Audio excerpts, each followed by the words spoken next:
La primera de pintor de cámara es cuando, después de la enfermedad, Goya vuelve a Madrid, todavía enfermo y sordo, y sigue intentando trabajar para la misma clientela para la que ha trabajado siempre, que era la mejor, ¿no? La más alta. Adquiere nuevos clientes, como es Godoy, que ha irrumpido en la escena política con toda fuerza y quiere hacerse una colección de obras de arte y de pintura moderna impresionante, que lo hizo, lo consiguió. Y además pues entra en contacto con los duques de Alba, que eran también de la más alta aristocracia, ¿no?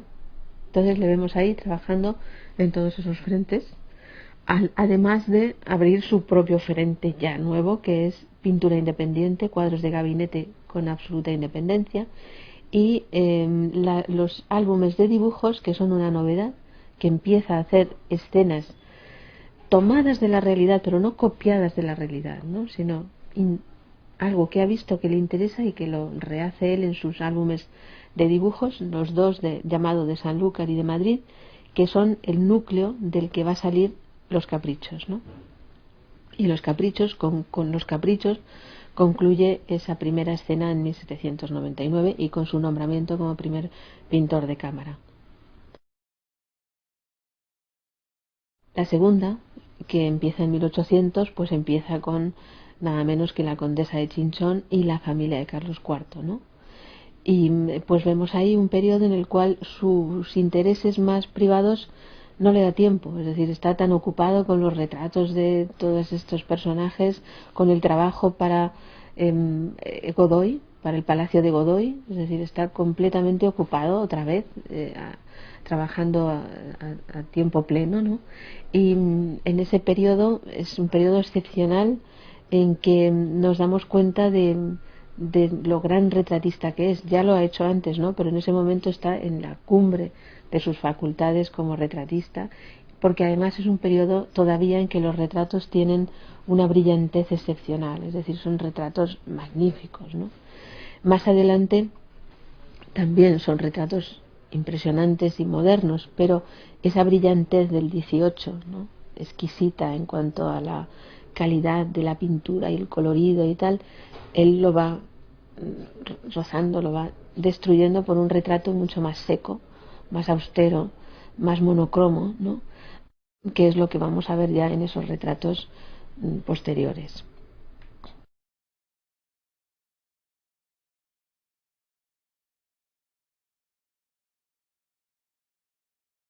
En el periodo de la guerra, Goya está en Madrid en el 2 y el 3 de mayo, seguro. No sabemos si vio algo.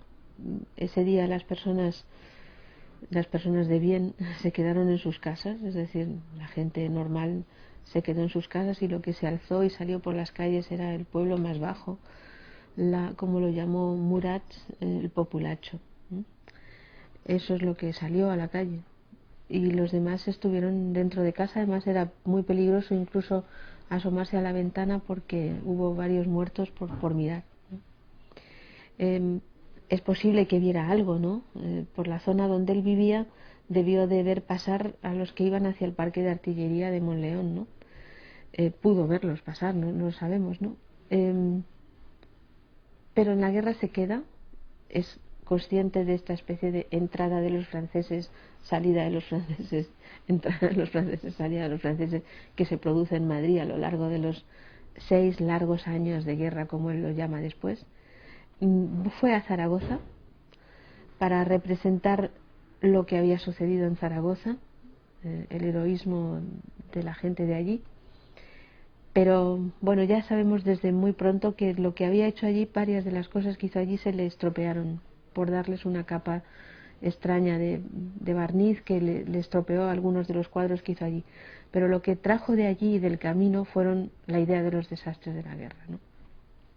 Porque él debió de ver la destrucción terrible, los muertos y todo eso que había en Zaragoza, y en el camino ya estaba la guerra, ¿no? O sea, ya había partidas y el ejército y tal, y debió de ver cosas que son las que él traduce en esos desastres de la guerra, que no es un título suyo, él lo llama fatales consecuencias de la sangrienta guerra, ¿no? pero que en definitiva son los desastres de esa guerra y de muchas otras, ¿no? Y eso es lo que él hace como algo propio y como respuesta a lo que está viendo, ¿no? Otra vez, de nuevo, la violencia de unos y de otros, a los que realmente retrata de la misma forma, ¿no? La violencia de unos también allí es la respuesta de los otros, ¿no? Y por otro lado, en su pintura privada, pues él hace una serie de obras interesantísimas, como son los bodegones, ¿no?, que se deben de fechar en ese periodo, y también la metáfora de las majas al balcón, ¿no?, sobre la condición femenina, y también el Lazarillo de Tormes, es decir, hace una serie de obras muy interesantes de ese periodo de guerra, que para él pues es un periodo de reelaboración, de crítica, de centrarse en otras cuestiones también, aparte de estar trabajando en los retratos de quienes están en el poder en ese momento.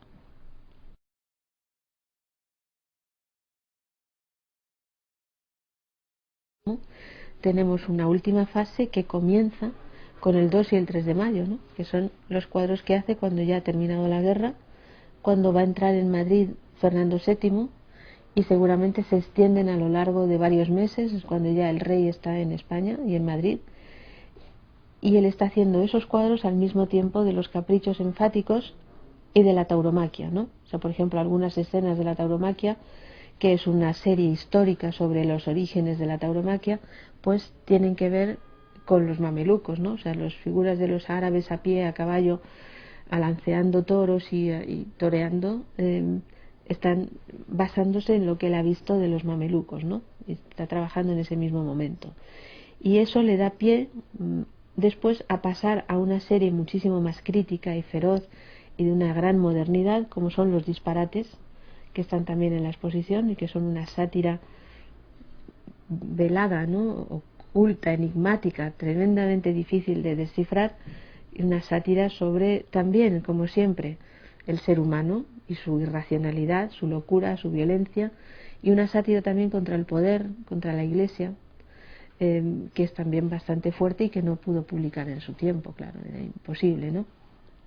Al mismo tiempo están los más importantes álbumes de dibujos que él hace, el álbum FEFG, ese grupo de álbumes de ese periodo, también hay representación en la exposición, y allí es donde él está haciendo una serie de imágenes impresionantes, ¿no?, que por ejemplo las dedicadas a la Inquisición, que se ha vuelto a restablecer otra vez en España en el año 14, las de los que están siendo masacrados por liberales, por el rey, la locura, que siempre es un tema que le fascina como metáfora del ser humano, ¿no?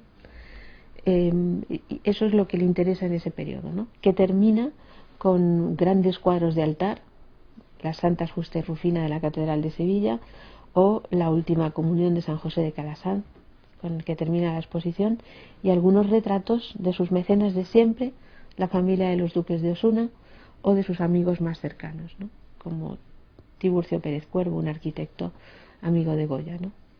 Y ese es el fin ya, ahí le dejamos ya a la puerta de un nuevo periodo, independiente ya por completo, que es el de sus años tardíos, no de vejez, sino tardíos.